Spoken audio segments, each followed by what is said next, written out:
Good evening, everyone. Welcome to my channel. And today I'm back with something really, really important, which is an integral part of the teaching learning process. So let's dive into the nitty-gritties of today's presentation. Here it is.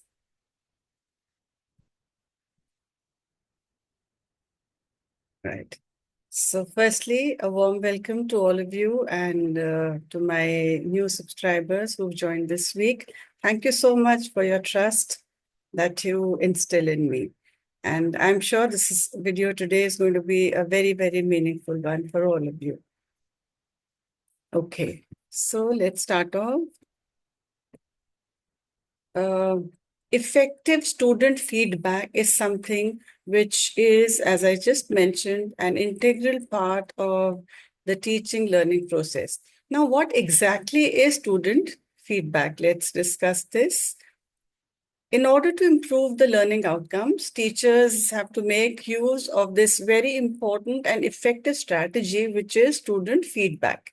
It is a constructive input, which is mandatory. Whichever grade the student is in, studying in, feedback is really, really important. Why? Because it helps the students to understand their strengths along with the areas where they need improvement. Okay, now what is positive feedback? Feedback, of course, we know, but what is different when we talk about positive feedback? Firstly, it nurtures self-confidence and encourages students to pursue excellence. It's not just studying which is important. What is important is how we make use of the knowledge that we've gained in class, in our lives, maybe in the near future or maybe later in our lives. Also, positive feedback accentuates student strengths and achievements. Okay, so here we are. Now, what is desirable feedback, right? Now, there are certain points which I like to discuss over here. Desirable feedback is attainable and it is feasible. That is, it is something or it should be something which the student can achieve. It is something which has to be feasible.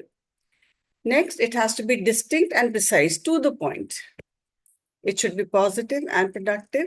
It should help the student to achieve the desired target. Also, it needs to focus on the achievements because the things which the child is not able to achieve, they should not be highlighted. Next, the areas which need improvement have to be clarified, but in a very subtle manner. And also the teacher has to be motivational. He or she should motivate the student, and whatever is the feedback which is being given, it should have a positive undertone.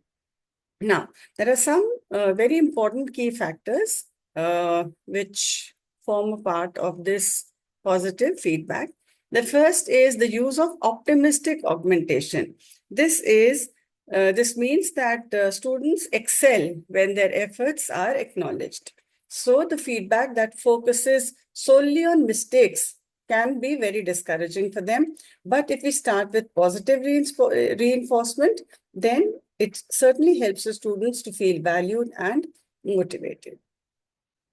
The next one is to focus on growth and not perfection.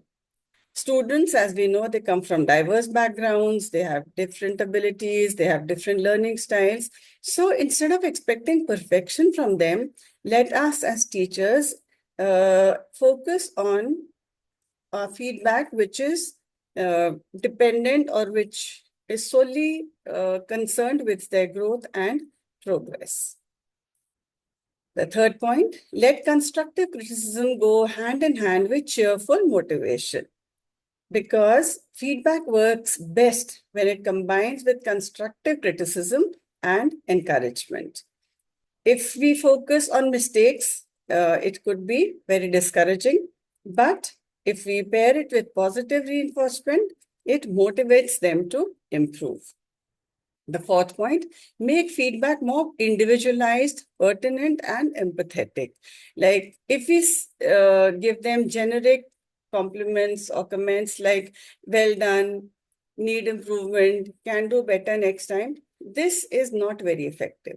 It has to be made more individualized. It has to be more personalized so that they understand that it is for them. Like, for example, Sarah, your handwriting is too good. Or Peter, you have shown excellent improvement in the term exam. So when you name the child and give uh, appraisal for what they have achieved, it is definitely more fruitful and helpful. Now, for example, this is for the fast learners. Excellent grasp. Keep pushing your thinking further next time. Quick understanding. Now aim for deeper insights in the future. Fantastic. Think critically and justify your choices next time. Sharp thinking. Consider different perspectives in the future. Now, some more examples. These are for the slow learners, but you won't get to know that these are meant for slow learners. Let's see. Steady progress. Keep practicing consistently for the future. The name of the child can be added. Perseverance pays off. Focus on the basics for next time. Your effort is distinctly visible. Let's work together for better outcomes. Every step counts. Keep going on at a steady pace.